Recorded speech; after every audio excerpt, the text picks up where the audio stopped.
Corona से पीड़ित होके लॉकडाउन लगने के बाद जितना भी प्रवासी मजदूर वो चाहे यूपी या बिहार के या कोनो भी प्रदेश के होखे लो अपना जिला में अपना गांवे गईले के बाद आज वो लोग के महसूस होता कि गांव के प्रधान के पावर का होला, गांव के प्रधान के ड्यूटी का होके के चाहिए। यहाँ तक कि ई लोग जब ग्राम प्रधान के चुनाव भइल ओ बेरा वोट डाले भी ना गईल रहे लो और आज ये लोग के महसूस होता कि काश हमनी के ओ बेरा आके फला की जगह फला के चुनले रहती जा तो आज स्थिति कुछ और रही। आज के डिस्कशन यही पर रही। नमस्कार, प्रणाम, गोड़ लगतानी। हमार नाम है KL चौहान, भोजपुरी में पहला मोटिवेटर। 3 लेवल पर बात करी जाई। पहला लेवल कि प्रधान के चुने के का क्राइटेरिया होके चाहिए, दूसरा कि प्रधान के ड्यूटी का होके चाहिए, तीसरा कि अगर महिला प्रधान अगर कहीं पे बा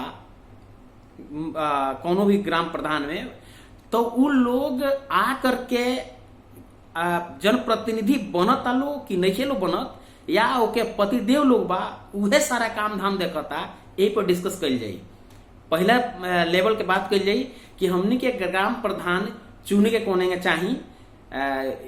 उत्तर प्रदेश में कुछ जगह पर चुनाव होके के रहल, पूरा उत्तर प्रदेश में ग्राम प्रधान के चुनाव होके के रहल, शायद सरकार होकर के बहन पोस्टपोन कैले बा, लेकिन फिलहाल जब भी हुई कहीं के बाद बिहार में भी ग्राम प्रधान के चुनाव हुई। जरूर एक बात समझ ली कि महात्मा गांधी के विचार रहे या बहुत सारा विद्वान लोग के विचार बा कि अगर ग्राम प्रधान ग्राम पंचायत अगर अपने आप में मजबूत ना हुई, गांव के लोग अगर मजबूत ना हुई तो देश मजबूत ना हुई।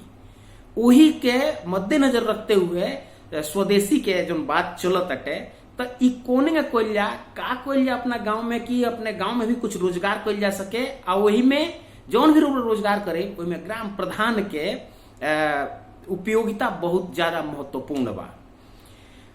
अब चुनाव जब आई ए बेरा जितना लड़का गांव में गइल बड़ा सा जो मजदूरी करते रह बाहर उ जा करके फेसबुक पर सोशल मीडिया पर देखे तो सब लड़का ए बेरा समाज सेवी, भावी नेता, भावी प्रधान, भावी ब्लॉक प्रमुख, भावी जिला पंचायत सदस्य ए तरह के सोशल मीडिया पर वो लोग के नाम के आगे लिख के आवता। अच्छा बा कि ए बेरा गांव में बालो तो कुछ तो कर लो, लेकिन चुने के कोने चाहिए, केकरा के चुने के चाहिए। एक बात ध्यान दे दी, जौन आदमी पैसा खर्चा करके और अगर वो चुनाव लड़ता तो यकीन मान ली कि पहले तो जौन वो इन्वेस्टमेंट कैले बा, जौन ओके लागत लागल बा, वो कहीं ना कहीं से ओकरा निकाले के बा। रउरा देखले हो कि ये कोरोना काल में बहुत से मजदूर ऐसा गइल बने कि जा करके वो लोग लागता कि जे मनरेगा में जेके रोजगार मिले के चाहिए ओकरा के नहीं मिलल, आ जेकरा के ना मिले के चाहिए ओकरा के मिलल बा। राशन में भी वह बात बा, जेके BPL कार्ड बने के चाहिए ओके नहीं बनल, जेके ना बने के चाहिए ओके बन गइल बा। जेके इंदिरा आवास में घर बन जाए के चाहिए ओके नहीं बनल, जेके नहीं बने के चाहिए ओकरा के 2-2 गो 3-3 गो आवास मिल चुकल बा। आ यही में भारी रिश्वतखोरी बा, बहुत ज्यादा भ्रष्टाचार बा। इ सब केहू जानता, सबके एक पॉइंट मालूम बा कि एगो इंदिरा आवास लेले में 10 से 20 हजार रुपया पहले देवे के पड़ेला, तब जाकर के वो आवास ओकरे नाम से आवंटित होला। तो गरीब आदमी जौन बा 10-20 हजार रुपया ना दे पावेला, एकरी वजह से ओकरा के इंदिरा आवास ना मिलेला। तो चुनाव के समय विशेष ध्यान देवे के चाहिए कि जब कोनो पैसा लगा के केहू ग्राम प्रधान होई तो वो अपन लागत जरूर निकाली। ग्राम प्रधान होखे के कैसन चाहिए, केकरा के चुने के चाहिए, ए पर 1 मिनट बात कर लिया जा कि ग्राम प्रधान रउरा जितना लोग ग्राम प्रधान के चुनाव लड़े के तैयारी करता, सबके पोस्टर बैनर बन के सोशल मीडिया पर और गांव में लाग गइल बा, वो लोग से पूछ ली मंच में, और मतलब जहां पे ग्राम के कहीं कौन पंचायत होखे वही रउरा इकट्ठा करा सके, पूरा गांव के लोग के जो भावी उम्मीदवार वगैरह के बैठाई और आपस में डिबेट करा दी कि कौन कौन लोग इनमें बता सकेला कि एक गांव के मूल समस्या का बा। जेकरा मूल समस्या ना मालूम हुई, गांव के पानी के निकास नहीं है, बिजली नहीं है, बिजली आवत नहीं है, स्कूल में प्राइमरी में पढ़ाई होत नहीं है, टीचर के कोनो समय नहीं है, इस सब बात कौन कौन भावी उम्मीदवार बालो जो उठौले रहलो, प्रधान के खिलाफ कितना जाने गए रहलो, राशन में जो गड़बड़ी हुई बटे उनमें कितना जाने प्रतिपक्ष के भूमिका निभावले वालो, अगर इ गुण केहू में अगर लौकता तो ओकरा के जरूरत चुने के चाहिए। और कोशिश करे चाहे कि जे भी भावी उम्मीदवार बा ओकरा के अगर 10 जना एक गांव में चुनाव लड़ल चाहता लो तो 10 जना के एक मंच पर ले आकर के पूरा गांव के सामने डिस्कस कल जाए कि के बेहतर हो सकेला और ओकरा के हमने के चुनाव लड़ावल जाई। दूसरा पॉइंट कि ग्राम प्रधान की ड्यूटी का होला। ग्राम प्रधान के ड्यूटी वो लोग के मालूम बा या नहीं मालूम, सबसे पहले मालूम होके के चाहिए जे ओकरा के वोट दिले बा, जे मत दिले बा ओकरो मालूम नहीं है कि ये ग्राम प्रधान के ड्यूटी का होला। हम जहां से बानी बहुत जना के हमने के जानल जाता है जौना जिला से बानी चाहे रोरो जानते होखे कि ग्राम प्रधान लोग अपना मन के मर्जी काम करी लो। कितना बजट आयल है ई तो पता चल जाई, लेकिन खर्च कितना कौन कौन मद में भइल है ई सेक्रेटरी साहब आई हैं चाहे बीडीओ साहब आई हैं, 2 जने मिल के साइन कर दिलो और ऊपर ओकर रिश्वत चल जाई बीडीओ साहब के सेक्रेटरी साहब के और जैसे फाइल ओके चल जाई वापस। यही पर रोरा सबके सवाल उठाओ बा। ई ड्यूटी होला गांव के लोग के मतदाता के की हिसाब लिहल जा। तीसरा बात कि बहुत जगह महिला सीट हो जाला। महिला लोग के जो उनकी पावर मिलल ग्राम पंचायत में चाहे आरक्षण 33% ओकरे मद्देनजर आ करके महिला लोग के प्रधानी के चुनाव लड़े के अधिकार मिलल, सीट आरक्षित कल गई 33%। अब वही जे महिला तो जीत जाताड़ी लेकिन वो महिला कबो भी पंचायत में नहीं खींचा। काहे जी? तब लड़ौनी है काहे के रौरा न लड़ाव चाहिए। रौरा ऐसा लोग के गांव के लोग ये डिस्कशन करो। अब समय आ गई बा, समय बदलाव हो गई बा। एगो समय रहे कि महिलन के जे महिला रहे ओकरा के पढ़े के ना मिले, जे पढ़ ले ओके नौकरी के ना मिले। आज के समय बा जे नौकरियों कर तड़ी स अपने यहाँ से लड़की जा करके बाहर जाके पढ़ तड़ी स तो सब कुछ जब करते बड़ी से लड़की तो वो लड़की जब शादी होकर के अपने ससुराल में आवतिया तो वो ग्राम प्रधान बन के गांव के चलावे में डिस्कस काहे न कर सकेले, पंचायत में काहे न जाई। आए अगर वो ना जाई तो ओकरा के वोट दिहल बर्बाद करे वाला बात बाटे। ऐसा लोग के रउरा काहे चुनतनी कि जो ये रउरा प्रधान से रउरा मुलाकातें ना होखे। वो तो हिटलर शाही हो गई कि वह रबड़ स्टाम्प पर बन के आउ उनके पतिदेव सारा काम करते हैं। ई पूरी तरीके से हमारा ऐसा लागता कि ई रउरा वोट के अनादर बा। रउरा अगला चुनाव जब आवता तो ऐसा प्रत्याशी लोग के बहिष्कार करी। अगर गांव में 10 लोग महिला सीट पर अपना अपना पत्नी के उतारता तो 10 महिला उम्मीदवार के इकट्ठा करी, आप पूछ ली, एफिडेविट भरवाई कि पंचायत जब हुई गांव में कोनो विवाद हुई, कोनो समस्या हुई तो पंचायत में आवे के बाद जे मना कर देता ओकरा के बहिष्कार कर दी। जे कहता हाँ हम आए वह राउर उम्मीदवार है। अगर रउरा ऐसा उम्मीदवार जब चुने आखिर महिला सशक्तिकरण हुई कोनेगा भाई।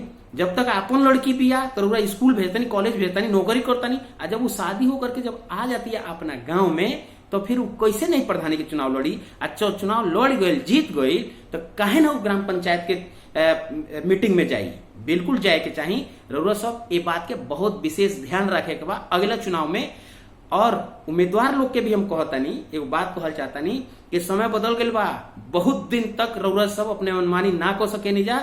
रउरो सबके परिवर्तन के समझ के आ समाज के उठावे खातिर रोड के नाली के ग्राम प्रधान के लगे बहुत पावर बा।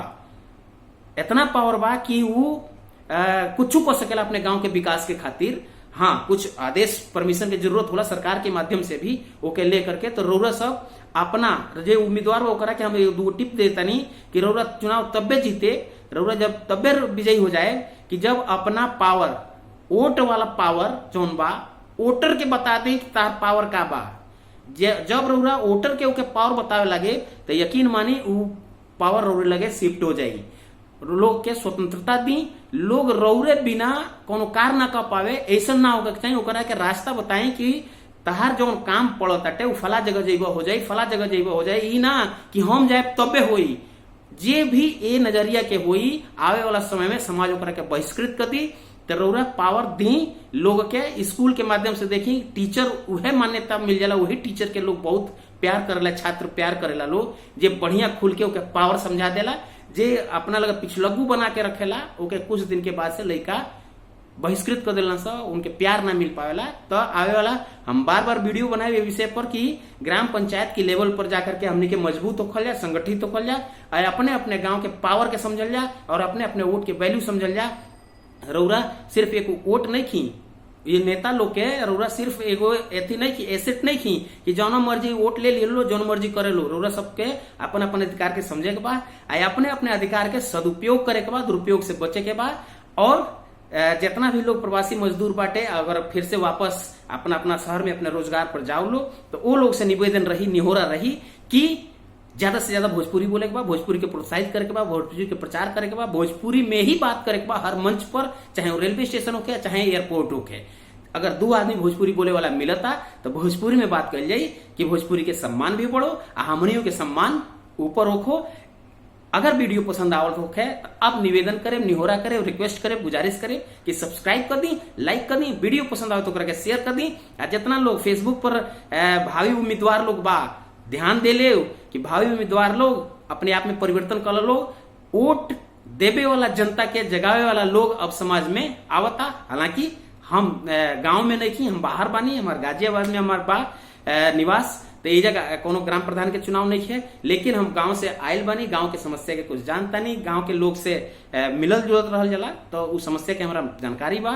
तो गांव के लोग भ्रष्टाचार के खिलाफ उठे आया, राउर उम्मीदवार उहे बा जे भ्रष्टाचार के खिलाफ ग्राम प्रधान की आगे खड़ा भइल हुई। अन्यथा ग्राम प्रधान के पिछलगू 5 साल 4.5 साल ग्राम प्रधान के संगे आजू बाजू लोटा की तरह लोटात रहिलो, आ बाद में जब चुनाव आई तो उहो लोग उम्मीदवार हो जाइलो। या वोट कटवा प्रत्याशी लोग से भी सावधान रही, जेकर ले पैसा बांटे उ का करला वोट बांटे खातिर अपन उम्मीदवार डमी उम्मीदवार खड़ा करा करके बाद में सरेंडर करा देला लो। यही उम्मीदवार से रउरा सबके बचे के बा, अन्यथा राउर सबके दुर्दशा यही न रही।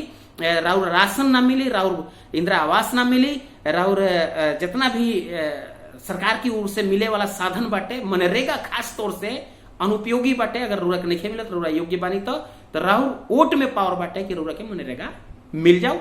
नमस्कार, प्रणाम, गोड़ लागतानी।